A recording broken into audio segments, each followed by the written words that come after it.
Alors malheureusement, l'actualité du moment, l'actualité européenne, c'est la Norvège. N'a pas les mêmes couleurs. Oui. Même si effectivement la Norvège n'est pas dans l'Europe telle politique, telle qu'elle est construite à 27, la Norvège, mais cette Norvège est bel et bien sur le continent européen. Ces pays scandinaves que l'on montre toujours en exemple pour leur tolérance, pour leur ouverture, pour leur social-démocratie, et là qui sont mises à mal. L'avocat du tireur, du tueur, va plaider la démence de son client.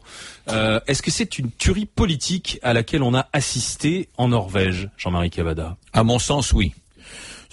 D'abord, tous les tueurs qui agissent au nom d'idéologie ne sont pas forcément tous clean du point de vue psychologique. Ils sont pas tous super équilibrés, bien entendu. Donc, on peut toujours essayer de trouver des faiblesses.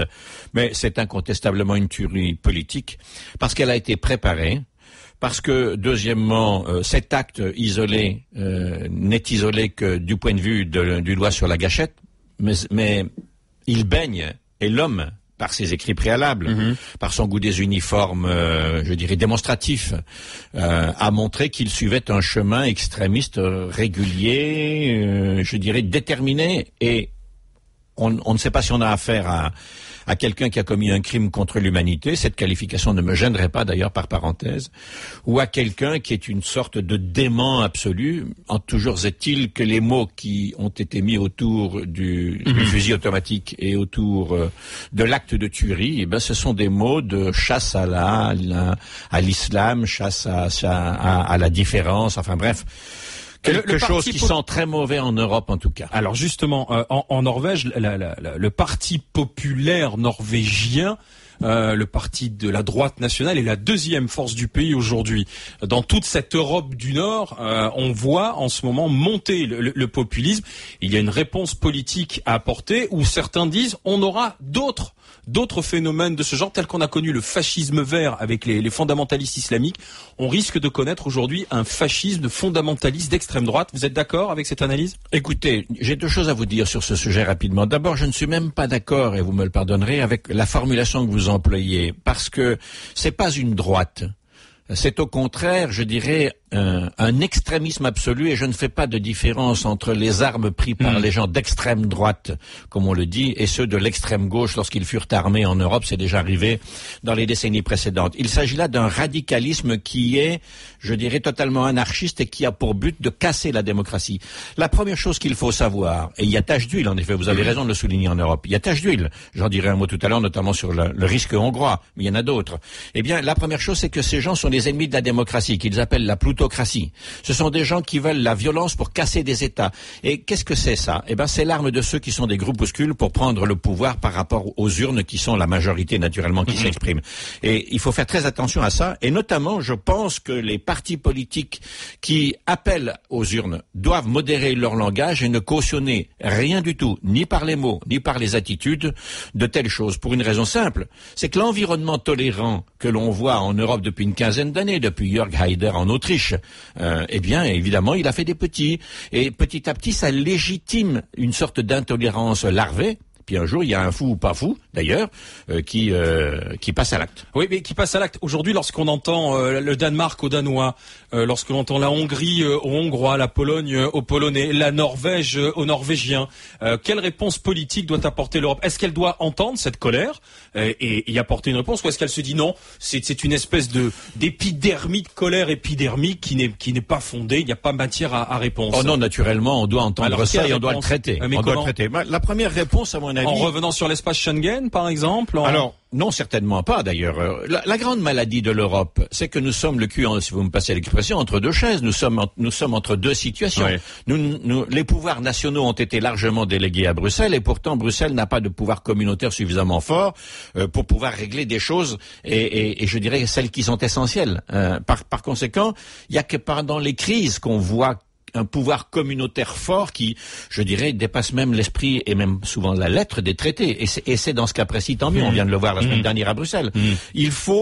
La maladie européenne, c'est qu'il n'y a pas assez d'Europe sur l'essentiel et trop d'Europe sur ce qui est normalement, je dirais, de l'espace politique des nations ou des régions ou même des communes.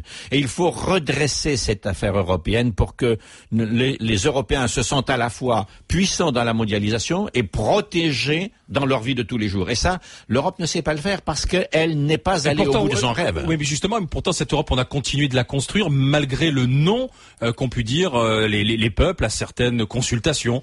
Donc, est-ce qu'il faut s'étonner finalement qu'après ils se tournent vers la droite populaire et populiste? Non, finalement. Non, d'abord s'étonner, non, puisque c'est un fait. Il faut essayer de le comprendre, l'analyser et d'y répondre. Et puis, mais vous dites qu'il faut répondre par plus d'Europe. Donc, ça paraît paradoxal. Non. Plus d'Europe ne veut pas dire s'occuper de la taille des hannetons ou de l'écaille des poissons ou des filets. Ça veut dire des choses assez simples. Une demi-douzaine de sujets régaliens.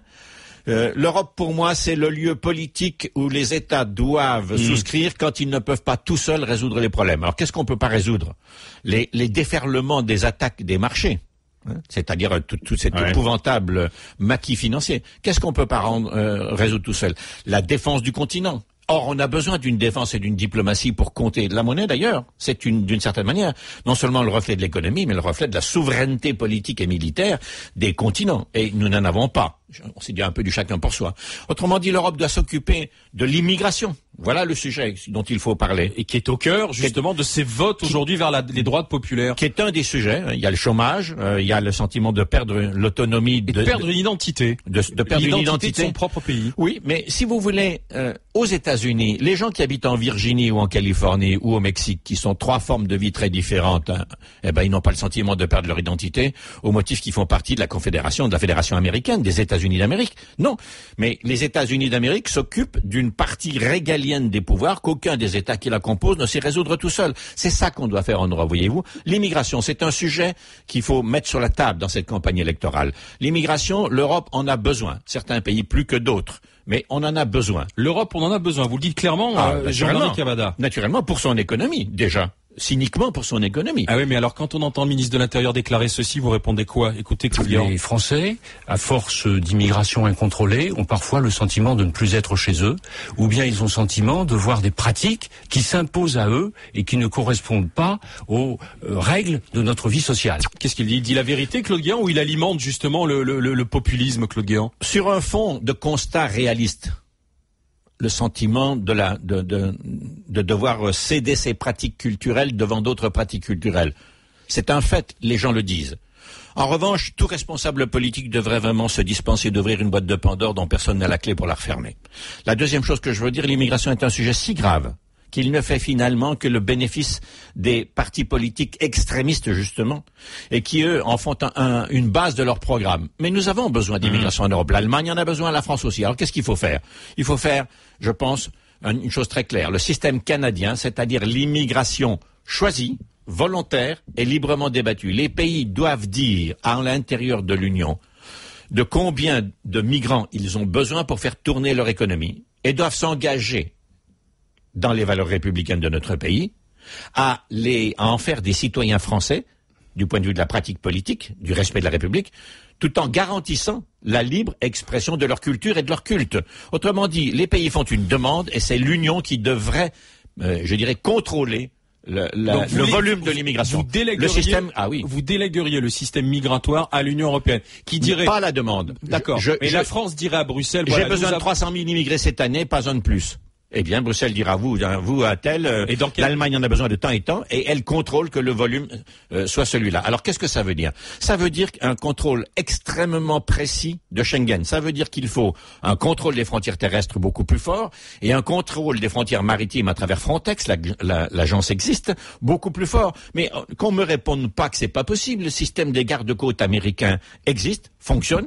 Le système des gardes-frontières canadiens existe, fonctionne. Sauf le système australien fonctionne. Les États-Unis, ils ont érigé un mur finalement entre la frontière avec les États-Unis et le Mexique aussi, parce qu'ils voyaient que le système de contrôle tel qu'il existait, il était poreux. Si la paix sociale et la paix culturelle doit en passer par des mesures aussi radicales, je ne serai pas contre dans l'esprit actuel où nous vivons, c'est-à-dire le grand danger de se servir de l'immigration pour casser la démocratie. Car c'est ça qui est en route en Europe de la part des groupes extrémistes. Je comprends pas. Vous dites en même temps, on revient pas sur l'espace Schengen, mais vous dites si on doit en venir à des mesures plutôt radicales de frontières, vous n'êtes pas contre non plus. Alors lequel Jean-Marie Cavada je dois écouter et comprendre là? Je dis exactement la même chose, mais je ne me situe pas au même niveau. L'espace Schengen, c'est bien le contrôle à l'intérieur Donc ça ne veut pas dire la perméabilité des frontières. On ne pourra pas continuer avec un volume d'immigration incontrôlée parce que on ne peut pas intégrer. Et si on n'intègre pas, on va fabriquer des guerres civiles intérieures, implicites ou explicites. Par conséquent, il faut avoir un raisonnement public. Les pays, Rocard avait déjà dit tout ça. La France ne peut pas accueillir tous les malheurs du monde. La misère du monde, mais elle doit faire sa part. Mais elle doit y contribuer. Elle doit en prendre sa part. Eh bien, c'est ça qu'il faut faire. Et c'est tout à fait simple à faire. C'est un débat de bonne foi qu'il faut avoir. Je pense que sur l'économie d'une part, la monnaie notamment, et sur l'immigration d'autre part, il doit y avoir dans ce pays un pacte national, comme il y en a au Portugal sur l'économie, entre la majorité au pouvoir et l'opposition. Au risque d'avoir, vous l'avez dit vous-même, un risque de guerre civile à l'intérieur même de chaque pays. Sinon, l'immigration va servir de chiffon rouge à fabriquer de l'extrémisme. Mais c'est pas au risque, c'est déjà en route. C'est déjà en route. Quand vous regardez la Hongrie dont on ne parle pas et qui me semble l'objet d'une dérive terrible, qui introduit dans sa constitution nouvelle des éléments que la Charte des droits fondamentaux européenne désapprouve, qui fait une chasse dans les médias que nous ne pouvons que désapprouver. Et pourtant, il se passe pas grand-chose du point de vue de l'Union. Il n'y a pas de sanctions, très peu. Il y a une surveillance. D'où la faiblesse européenne. D'où la faiblesse européenne qui doit prendre au sérieux non seulement ses traités, mais aussi ses valeurs. On n'a pas fait l'Europe que pour dire la taille des filets des pêcheurs. On a fait l'Europe parce que nous ne voulions plus la guerre, ni à l'extérieur des frontières, ni à l'intérieur des communautés. On ne veut pas de chasse aux Roms, à nouveau. On ne veut pas de chasse aux Juifs. On ne veut pas de chasse aux communistes. On ne veut pas de chasse aux homosexuels. Et c'est pour ça que l'Europe a fait cette Union européenne d'une part et cette Charte des droits fondamentaux d'autre part. On doit la respecter. Jean-Marie Cavada, député européen, Nouveau Centre, coup d'œil.